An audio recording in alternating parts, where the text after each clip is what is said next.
was Indian country up until 1812, the War of 1812. And at that point, there were a couple of forts built out in this part of what's now Georgia.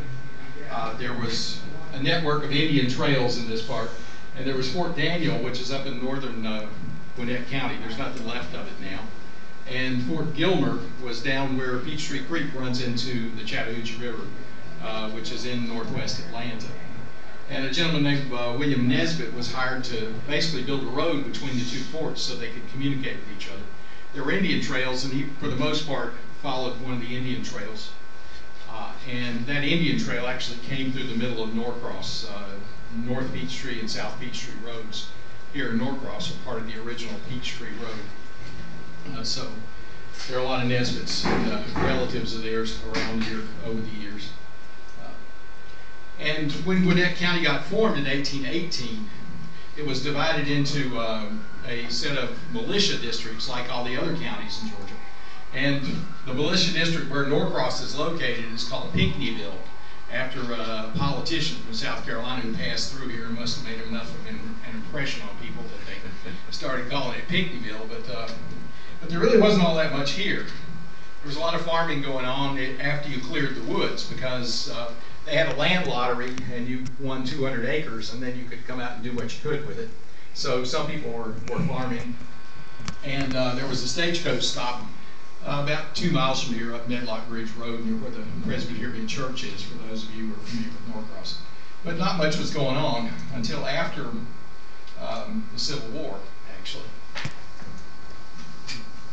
And a gentleman named John Thrasher, he was sort of an entrepreneurial type and had participated in the founding of Atlanta, one of the early businessmen there.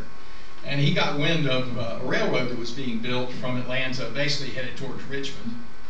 And he bought some land where Norcross is today, a land lot here, around where the first stop was planned on the railroad. And he laid out a town, sold lots, auctioned them off in 1870.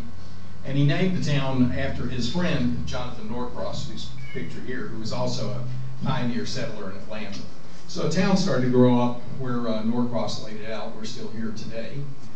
The first depot here, this is probably where Buchanan may have learned to telegraph, because this was the depot from the time the town was founded up until about 1909. And then the other depot that Brian had a picture of didn't open until 1909, 1910. But the railroad became the center of economic activity in the area. What's all those bundles up there? Well, it's cotton, because cotton was the main crop around here in the late 1800s. Actually, up until about 1920, a combination of droughts and the boll weevil in the 1920s sort of ended cotton growing as an economic activity around here. And it really didn't do very well for the farmers. But people would bring in cotton. The first cotton was shipped out of Norcross in 1870 on the Piedmont Airline. That's what they call this railroad here. It's now the Norfolk Southern. It was in the Southern Railway for a long time. But people would bring cotton in and sell it here in Norcross and ship it into Atlanta. And you gin it here as well. And as somebody said, Norcross was marketed as a resort. There were 3 hotels here. And you got to realize that Atlanta didn't have exactly the world's greatest sanitation system in the late 1800s. And coming out here where there was relatively pure water and air was probably attractive to many people. So a lot of people would come out and stay in the Brunswick Hotel for the summer because it probably was cooler here than being in the city. So that was part of our activity then.